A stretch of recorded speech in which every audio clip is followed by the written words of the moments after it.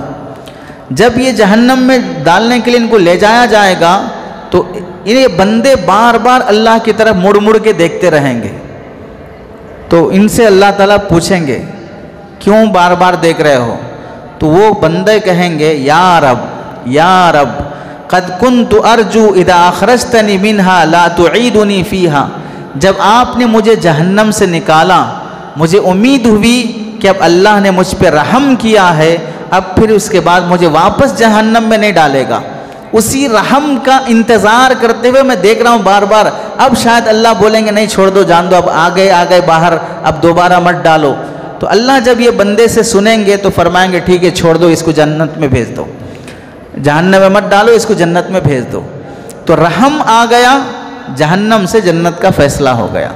تو اس لیے اللہ سے رحم زیادہ مانگنا چاہیے۔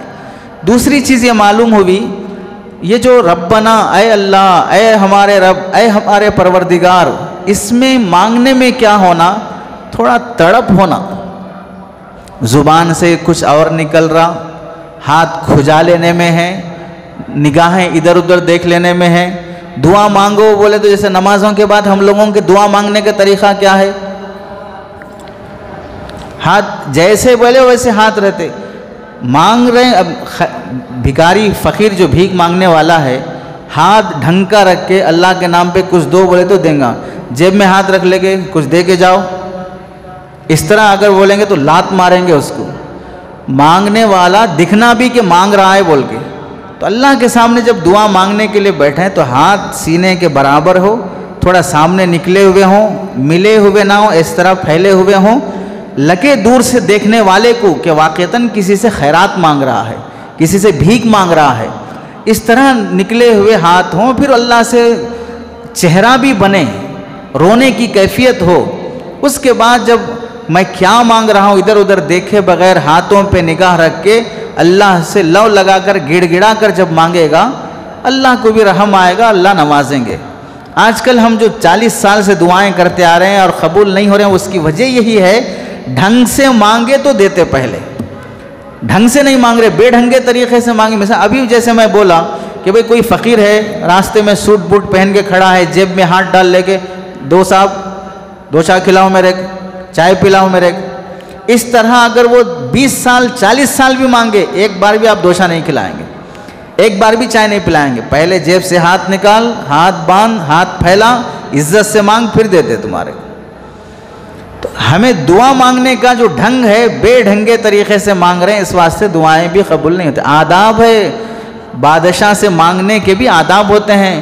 اپنے بستی کے MLA سے خالی وہ نالا صحیح کرنے واسطے بھی اگر جانا ہو تو کتنا جھک کے جاتے، کیسی چاپلوسی سے جاتے، کتنا بڑا ہار لے کے جاتے، میمورنڈم لے کے جاتے، خالی وہ نالا صحیح کرانے کے واسطے۔ حالانکہ اس کے باپ کا ہے نا، کس کا ہے وہ؟ جو بھی پراپرٹی جو صحیح کرائی جا رہی ہے وہ گورنمنٹ کا پیسہ ہے، ان لوگوں کے انکم ٹیکس کا پیسہ ہے، فلاں ہے۔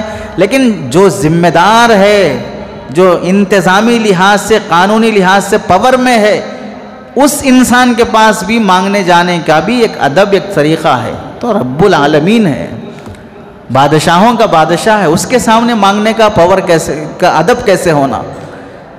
حجاج بن یوسف کے زمانے میں لکھا ہے، بہت ظالم بادشاہ، کئی صحابہ کو قتل کیا، کئی تابعین کو قتل کیا۔ ایک بار وہ کعبۃ اللہ میں طواف کرنے کے لیے آیا۔ اب یہاں سے معلوم ہو گیا کہ ظالم بھی حج کرتا ہے، طواف کرتا ہے۔ ہر حاجی نیک ہونا ضروری نہیں ہے۔ حجاج بن یوسف جیسے بھی حاجی ہو سکتے ہیں، حجاج بن یوسف جیسے بھی طواف کرنے والے، عمرے کرنے والے ہو سکتے ہیں۔ طواف کرنے کے لیے آیا تو دیکھا ایک اندھے شخص کو کعبۃ اللہ کے سامنے کعبے کا غلاف پکڑ کے مانگ رہا ہے، اے اللہ میری آنکھیں دے دے، مجھے کچھ نہیں دکھ رہا ہے، مجھے آنکھیں دے دے، یہ مانگ رہا ہے۔ یہ طواف کرتے ہوئے سنا 1 سے 2 4 بار، پھر اس کے پاس آ کے بولا میں کون معلوم؟ تو وہ شخص بولا میں دیکھا اس نے، اندھا ہے وہ شخص، کیسے بولے گا یہ کون ہے بول کے؟ تو پھر حجاج بن یوسف بولا میرا نام حجاج بن یوسف ہے۔ اب معلوم ہوا کون ہے میں؟ تو ظاہر سی بات ہے، ظلم جب آدمی کا بڑھتا ہے تو ہر بچے کو معلوم ہوتا انہیں ظالم ہے بول کے۔ تو فوراً یہ نابینا شخص ڈرنے کانپنے لگا، اب اس کے بعد حجاج بن یوسف بولا میرے 3 سے 4 چکر باقی ہیں طواف کے، کئی بار سن لیا اللہ مجھے آنکھیں دے دے، بینائی دے دے بول کے، میرا طواف ختم ہونے سے پہلے اگر تیری بینائی واپس نہیں آئی، آنکھیں صحیح نہیں ہوئے، قتل کر دیتا ہوں۔ ایک نوکر کو کھڑا کر دیا، بھاگنا نہیں، کھڑے رہو اس کے پاس، اب مانگو دعا۔ پہلے صرف آنکھوں کی دعا تھی، اب زندگی کی دعا ہو گئی، اب جان بچانے کی دعا ہو گئی۔ اب حجاج بن یوسف کے چکر ختم ہونے سے پہلے جو رو رو کے گڑ گڑا کے مانگنا جو شروع کیا، طواف ختم ہونے سے پہلے بینائی آ گئی۔ اس پر علماء لکھتے ہیں پہلے بھی مانگ رہا تھا، اب بھی مانگا، پہلے وہ لگاؤ نہیں تھا، وہ گڑ گڑانا نہیں تھا، وہ تڑپنا نہیں تھا، اب جان پر جب بن آئی اب تڑپنا شروع کیا، اب گڑ گڑانا شروع کیا، اور اللہ قبول کرتے بھی ہیں اسی پر کہ روئے میرے سامنے، گڑ گڑائے میرے سامنے۔ یہ تمہارے باپ کا حق تھوڑی ہے تم مانگو میں دے دیا، تم پوچھو میں دے دیا، میری مرضی میں دینا دیتا ہوں، نہیں دینا دیتا ہوں، پوری دنیا میں بنایا۔ اب جب میرے سامنے میری چیز مانگنے کے واسطے آئے ہو تو تھوڑا مانگنے کے ڈھنگ سے مانگو۔ لوگ ایسا سمجھتے کہ ہم دعا کر کے اللہ سے مانگے، دے دینا اس کی ذمہ داری، کیسے نہیں دیتے، ایسا ریاکشن رہتا لوگوں کا۔ اتنے لوگ دعا کر رہے ہیں، اتنا مانگ رہے ہیں، پھر بھی حالات صحیح نہیں ہو رہے۔ ارے پھر بھی حالات صحیح نہیں ہو رہے وہ تو کیا اللہ تعالیٰ نعوذ باللہ ٹھیکہ لے کے بیٹھے ہمارا کہ ہم مانگتے ہی دے دینے واسطے؟ بڑے حکیم ہیں، ان کو معلوم ہے کب دینا کب نہیں دینا، کس کو نہیں دینا۔ ان کے پاس حکمتوں کے خزانے ہیں، جیسا دنیا سونے چاندی کے خزانے ان کے پاس ہیں، ویسے حکمتوں کے خزانے بھی ان کے پاس ہیں۔ ہر شخص ہر چیز کا اہل نہیں ہوتا، لیکن مانگتے رہتا مجھے وہ بھی ہونا، یہ بھی ہونا، وہ بھی ہونا بول۔ تو اس لیے اللہ سے جب مانگیں تو گڑ گڑا کر مانگنا چاہیے، یہ ایک ادب ہے۔ دعائیں ویسے بھی اللہ تعالیٰ کے دربار میں قبول ہوتی ہیں، دعا کی قبولیت سے اور اللہ سے مانگنے میں انسان کبھی پیچھے نہیں ہٹنا چاہیے۔ ہمارے اندر جو سب سے بڑی کمی ہے، ہم پہلے کوئی بھی پریشانی آئے اس کو سنائیں، اس کو سنائیں، اس کو سنائیں، کسی بابا کے پاس گئے، کسی عامل کے پاس گئے، کسی درگاہ کے پاس گئے، حتیٰ کہ بعض لوگ مندروں کے پاس بھی چلے جاتے ہیں، سب جگہ سے تھک گئے، اب کچھ نہیں ہو سکتا، آخری میں آتے ہیں اللہ کے پاس۔ اب کون ہے سہارا؟ سب جگہ چلے گئے صاحب، کہیں کچھ نہیں ہوا، اب اللہ سے ہی مانگیں گے، اب یہاں بھی کچھ نہیں ہوگا، اس واسطے کہ اللہ کو تم نے سب سے لاسٹ آپشن رکھا ہے۔ جو سب سے پہلا آپشن تھا اسے چھوڑ کے سب سے لاسٹ آپشن جو ہے وہ اللہ کو رکھے۔ پہلے یہ بابا کے پاس دیکھ لیں گے، اس کے بعد وہ عامل کے پاس دیکھ لیں گے، پھر اس کے بعد وہ درگاہ کے پاس دیکھ لیں گے، اس کے بعد وہ پجاری کے پاس دیکھ لیں گے، کہیں نہیں ہوا تو پھر اس کے بعد آخر میں اللہ کے پاس آ رہے۔ تو اللہ تعالیٰ بھی ایسی دعائیں قبول نہیں کرتے ہیں، ایسی آوازیں سننے سے بھی اللہ کو نفرت آتی ہے۔ یعنی اتنا ہم نے نعوذ باللہ اللہ کو چھوٹا بنا لیا، کہیں بھی نہیں ہوا تو بعد میں دیکھیں گے اس کے پاس، جبکہ ہر چھوٹی چیز بھی اس سے مانگنی چاہیے۔ اور اللہ نوازتے بھی تو کیسے نوازتے ہیں دیکھیں، 4 صحابہ کا تذکرہ احادیث میں لکھا ہے۔ یہ چاروں صحابہ بیت اللہ میں بیٹھے ہوئے تھے، بیٹھے بیٹھے ایسے جیسے آپ لوگ بیٹھے ہیں، چاروں بیٹھے ہوئے تھے، بیٹھے بیٹھے چاروں کے دل میں خیال آیا، ارے خاموش بیٹھے بیٹھے کیا کرتے، چلو دعا مانگتے ہیں اللہ سے۔ اس زمانے کے لوگوں کی خواہشیں بھی کیا ہوتی تھی دیکھو، ابھی آپ لوگوں ہم لوگ کبھی کسی ہوٹل کے پاس کہیں بیٹھے یا مسجد میں بیٹھے خالی بیٹھے ہوئے ہیں، ایک وہ کونے میں ایک وہ کونے میں بیٹھا، اٹھ کے اس کے پاس آتا، انہیں اس کے پاس آتا، ایک دوسرے کی خیریت، جیب میں سے موبائل نکال لیے، یہ ویڈیو دیکھے تم، یہ نیوز سنے تم، پوری یہی بلا بدتر کی باتیں رہتی۔ چاروں بیٹھنے کے بعد ارے تھوڑا سورہ فاتحہ سناؤ تو وہاں دیکھیں گے، تھوڑا آپ دعا کرو ہم آمین بولتے۔ یہ نیکی کے جذبے کبھی ہمارے اندر پیدا نہیں ہوتے، حتیٰ کہ ایک فیملی میں باپ ماں بیوی شوہر اولاد سب گھر میں ہیں، کبھی ہمارے گھروں میں ایسا دن آیا کہ ہم بیٹھے ہیں، بچے کھیل رہے کود رہے، ہم موبائل میں ہیں، فلاں ہو رہا، گھر والی پکا لے رہی، اچانک دل میں خیال آیا آج سب بیٹھ کے ایک 300 درود شریف پڑھیں گے، سب کو آواز دے کے بلا لیا، آ جاؤ سب آ جاؤ، آج جمعہ کی اثر ہے، اثر کے بعد درود شریف پڑھنا ہے، سب لوگ آ جائیے، بیٹھیں گے۔ بچوں کو بٹھا لیے، بیوی کو بٹھا لیے، ماں باپ کو بٹھا لیے، سب کے ہاتھ میں تسبیح دے دیے اور درود شریف شروع کر لیے۔ کتنا رحم آئے گا اس گھر پر اللہ کو، جس کے معصوم بچے کے ہاتھ میں تسبیح ہے، وہ بھی نبی کریم صلی اللہ علیہ وسلم پہ درود پڑھ رہا ہے۔ کتنا پیار آئے گا اس گھرانے پر اللہ کو اور اللہ کے رسول کے دربار میں جب وہ اعمال نامہ پہنچے گا۔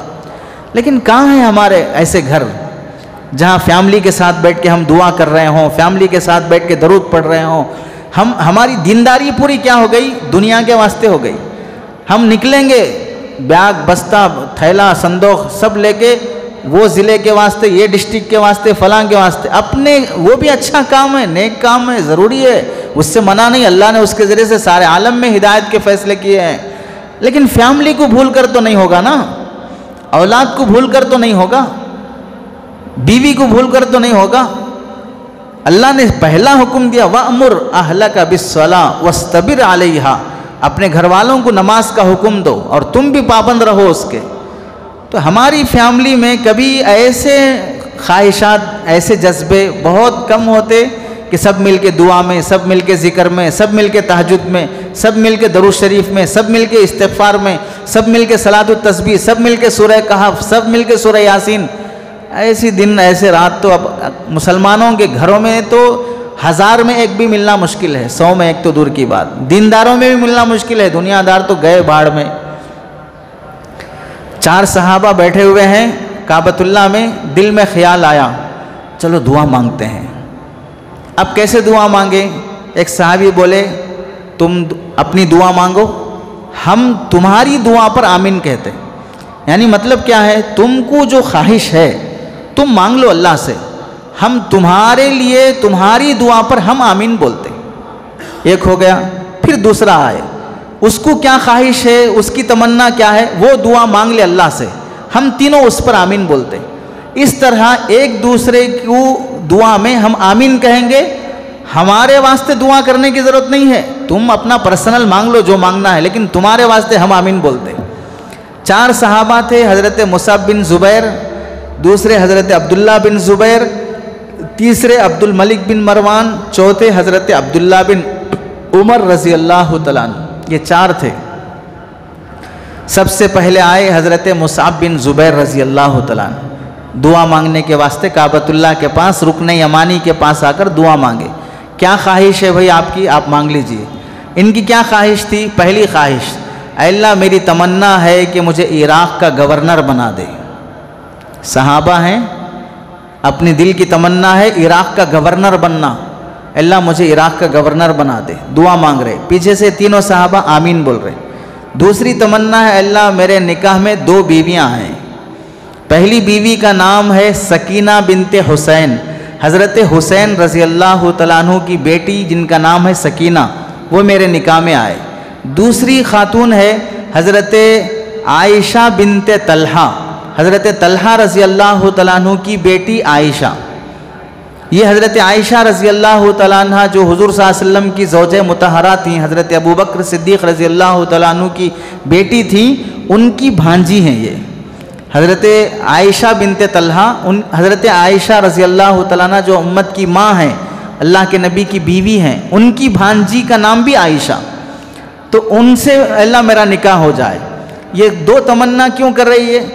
اس کی وجہ یہ ہے کہ حضرت حسین کی بیٹی سے نکاح ہوگا تو میں نبی کے خاندان کا داماد بنوں گا، تو آل رسول اہل بیت سے میرا رشتہ جڑ جائے گا، ایک اس وجہ سے۔ اور دوسری وجہ یہ ہے حضرت عائشہ رضی اللہ تعالیٰ عنہ کی جو بھانجی ہے جن کا نام بھی عائشہ ہے، وہ اس زمانے کی بڑی نیک، متقی، پرہیزگار، بڑی عالمہ خاتون تھی وہ، تو اس واسطے ان کی بھی تمنا کہ اللہ وہ بڑی نیک خاتون ہے، خوبصورت بھی ہے، عالمہ ہے، دیندار ہے، وہ بھی میرے نکاح میں آ جائے۔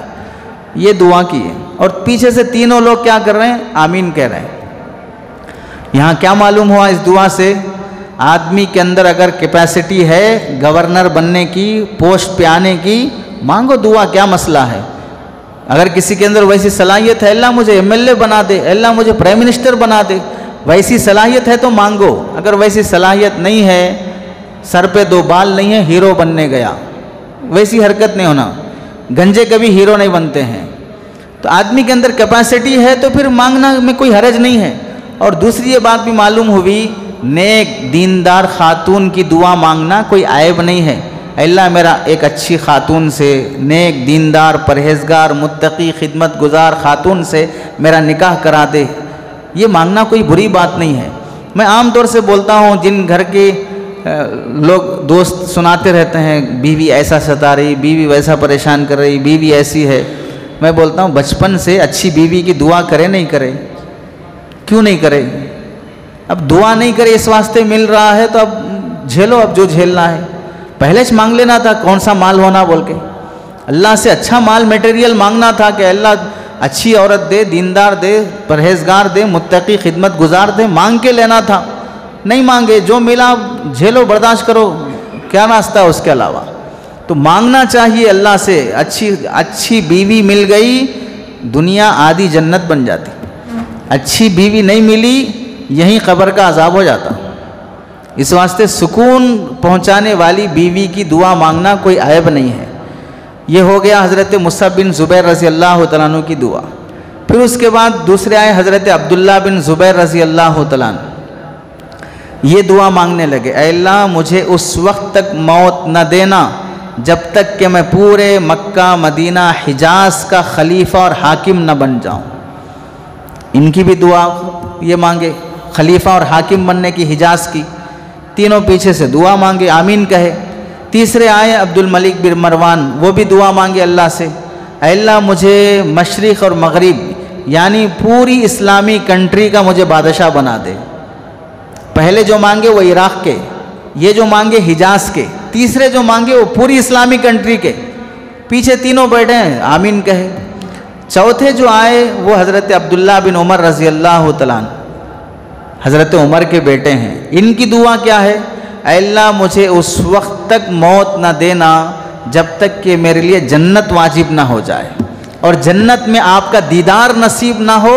اتنے اعمال کرنے کا جب موقع مل گیا کہ اب میرے اس عمل پر جنت بھی گارنٹی، آپ کا دیدار بھی گارنٹی، اب مجھے موت دے دیجئے. جو آدمی جیسا رہتا ویسی دعائیں مانگتا ہے. اب اس میں کیا معلوم ہوا؟ دین مانگنا بھی معلوم ہوا، دنیا مانگنا بھی معلوم ہوا. چند صحابہ نے دنیا مانگی، ایک صحابی نے دین مانگی. نہ وہ برا ہے نہ یہ برا ہے. صحابہ فرماتے ہیں اللہ نے ہم چاروں کی دعائیں قبول فرمائی، جس نے جو مانگا اللہ نے اسے عطا کر دیا. وہ صحابی عراق کے گورنر بنے، دوسرے والے حجاز کے بنے، تیسرے والے پوری اسلامی کنٹری کے بنے، اور حضرت عبداللہ بن عمر تو صحابی رسول ہیں، ان کے لیے تو جنت پہلے سے بھی واجب ہے. تو اللہ سے مانگنے میں پیچھے نہیں ہٹنا، اور اللہ تعالیٰ دعائیں قبول کرتے ہیں، لیکن مانگنے میں وہ تڑپ رہنا. اسی لیے کہا جاتا ہے دل سے جو بات نکلتی ہے وہ دل پر اثر کرتی ہے. دل سے جو بات نکلتی ہے اثر رکھتی ہے، پر نہیں طاقت پرواز مگر رکھتی ہے. اور علماء نے لکھا ہے دعا مانگنے کے واسطے ٹائم جو ہونا چاہیے کوشش یہ کریں کہ تہجد کا ٹائم ہونا. اس وقت میں دعائیں اللہ تعالیٰ بہت جلدی قبول کرتے ہیں، اس واسطے کہ تہجد کے ٹائم سب سوتے رہتے. رات کا شرابی، زانی، فاسق، غروب ہونے کے بعد سورج گناہ شروع کرتا ہے، 3 بجنے تک پورے گناہ کر کے تھک جاتا. بس ہو گیا، شراب بھی ہو گئی، زنا بھی ہو گیا، تھک گیا. 3 بجے تو ہر گنہگار کو نیند آ جاتی. اور وہی 3 بجے کے بعد کا وقت جو رہتا ہے وہ اللہ پہلے آسمان پہ ہاتھ پھیلا کے کھڑے رہتے ہیں، مانگو کیا مانگنا میں دینے کے لیے آیا ہوں. کامل مسلمان عشاء پڑھ کے کھانا کھا لیا، سنت نفلیں ذکر معمولات کر لیا، آدھا گھنٹہ تفریح کر لیا، بس فوراً بستر پہ رہتا. 3 بجے اس کا بستر اسے اٹھا دے گا، بس ہو گیا، اب اللہ کے سامنے کھڑو جا کے. اب جسے دل لگا رہتا اللہ سے، اس کا بستر اسے سونے نہیں دیتا. اسے باہر سے آوازیں آنا شروع ہو جاتی ہیں، اچانک آدمی کھڑے ہو جاتا اور تہجد میں اٹھتا، نفلیں پڑھتا، اللہ سے مانگتا. اور جو گنہگار ہے جس سے کوئی اللہ سے کانٹیکٹ اور تعلق نہیں ہے، رات بھر جاگتے رہتا، 3 بجے 4 بجے موبائل سرا دیکھتے جو رہتا ہے، اب تکیے کے نیچے رکھ کے 3 بجے سونے جاتا. یعنی مطلب یہ ہے پرسنل میٹنگ کے ٹائم جو ملتا ہے وہ خاص لوگوں کو ملتا، پبلک کو پرسنل میٹنگ کا ٹائم نہیں دیا جاتا. تو جو خاص لوگ ہوتے ہیں وہ 3 بجے اٹھتے ہیں، اللہ سے مانگتے ہیں، اور جو پبلک ہوتی ہے جسے اللہ سے کوئی خاص لگاؤ نہیں ہوتا ہے انہیں تہجد کا موقع نصیب نہیں ہوتا. چنانچہ علماء نے کتابوں میں لکھا ہے حضرت یوسف علیہ السلام کو جب ان کے بھائیوں نے کنویں میں ڈال دیا تھا تو وہ جب کنویں میں ڈالے تھے تو تقریباً عصر مغرب کا ٹائم تھا، شام کا ٹائم، ڈال کے چلے گئے. اب آج سے 3000 4000 سال پہلے کہاں کرنٹ تھا، کہاں لائٹ تھی؟ انبیاء کے زمانے میں کرنٹ کہاں تھا؟ کرنٹ ہی نہیں تھا، چراغ کے زمانے تھے. تو اب جنگل کے کنویں میں ڈال کے چلے گئے تو کتنا اندھیرا ہوگا، اندھیرے میں آدمی کا دل کتنا گھبرائے گا، ڈرے گا. تہجد کا جب ٹائم شروع ہوا، اندھیرا چھٹنا شروع ہوا، اس وقت حضرت یوسف علیہ السلام نے اللہ سے دعا مانگی کہ اللہ اس مصیبت میں مجھ پہ رحم فرما. صبح کا سورج نکلا، قافلے والے آئے، بچہ ہے بول کے اٹھا لیے، پھر بھائی آ کے قافلے والوں سے بھاؤ تاؤ کر کے بھائی کو بیچ دیے. لیکن دعا کا اثر تو یہ ہوا کہ اسی کنویں میں 1 ہفتہ 1 مہینہ 10 دن پڑے رہنے کے بجائے دوسرے دن ہی کیا ہو گیا، جھٹ سے فیصلہ ہو گیا، اللہ تعالیٰ نے بھائیوں سے چھٹکارا دیا، مصر چلے گئے. اس سے معلوم ہوا کہ اگر رشتہ داری میں وفا ہوتی تو پھر یوسف کبھی مصر کے بازار میں نہ بکتے. لوگ جو شکایت کرتے ہیں نا بھئی رشتہ دار، ہر رشتہ دار اچھا نہیں ہوتا ہے. اگر رشتہ دار واقعتاً سب اچھے ہوتے تو پھر بھائی کسی بھائی کو بازار میں لے جا کے نہیں بیچتا، بھائی کسی بھائی کو لے جا کے بازار میں نہیں بیچتا. اچھے بھی رہتے ہیں، برے بھی رہتے ہیں. حضرت یوسف علیہ السلام نے بھی اس تہجد کے موقع پہ دعا مانگی تو اللہ نے وہ دعائیں قبول کی ہے. اب یہ جو اصحاب کہف تھے ان لوگوں کی دعا تھی ربنا آتنا من لدنک رحمہ، اے اللہ ہمیں اپنی طرف سے رحمت عطا فرما. رحمت کسے کہتے ہیں؟ رحمت کے 2 معنی ہیں. ایک معنی ہے ان الرحمت من اللہ و انعام و افضال و من الآدمین رقۃ و تعطف.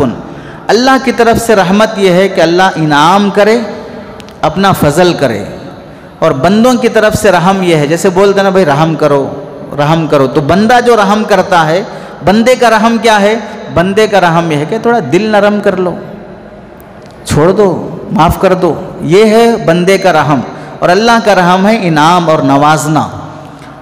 اسی واسطے یہ انعام اور نوازنا اللہ کے اندر سب سے زیادہ پایا جاتا. اسی واسطے اللہ کے نام کے ساتھ ہی ہے رحمان رحیم، بسم اللہ الرحمن الرحیم. تو اللہ نے اپنے نام کے ساتھ ہی رکھا ہے بڑا رحم کرنے والا رحمان. چنانچہ علماء نے لکھا ہے رحمان وہ ہے جو دنیا میں بھی رحم کرتا، آخرت میں بھی رحم کرتا. رحمان وہ ہے مسلمان پہ بھی رحم کرتا، کافروں پہ بھی رحم کرتا. رحمان وہ ہے ساری مخلوق پہ رحم کرتا. انسان ویسا نہیں ہے جو دنیا میں بھی رحم کرے، آخرت میں بھی کرے، مسلمان پہ بھی کرے، کافر پہ بھی کرے. انسان کے اندر وتی صلاحیت نہیں ہے کہ وہ سب پہ رحم کر سکے.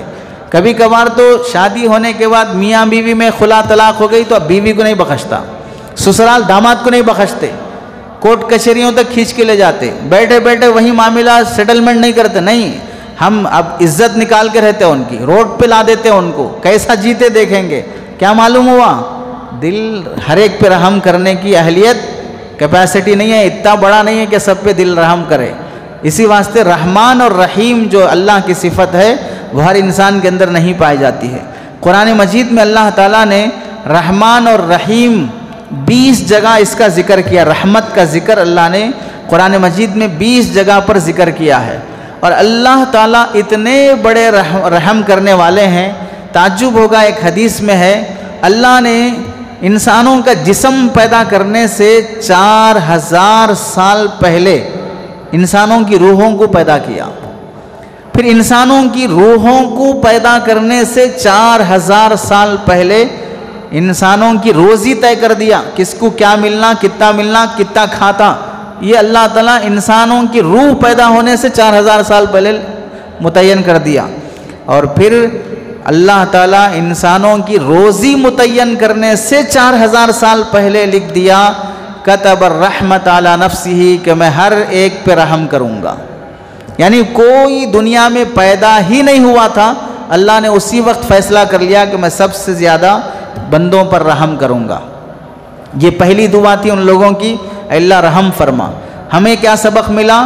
اللہ سے ہم جب دعا مانگیں تو اس کے آداب بھی آئے، اور اس میں پہلی دعا ہم کو بھی جو مانگنا چاہیے اللہ سے رحم مانگنا چاہیے. اللہ ہم پر رحم فرما، رحمت نازل فرما، یہ اللہ سے مانگنا چاہیے. دوسری دعا اصحاب کہف کی تھی، وَحَيِّئْ لَنَا مِنْ أَمْرِنَا رَشَدًا، اور ہمارے کام کے میں ہمیں صحیح راستہ دکھا، ہمیں صحیح راستہ دکھا.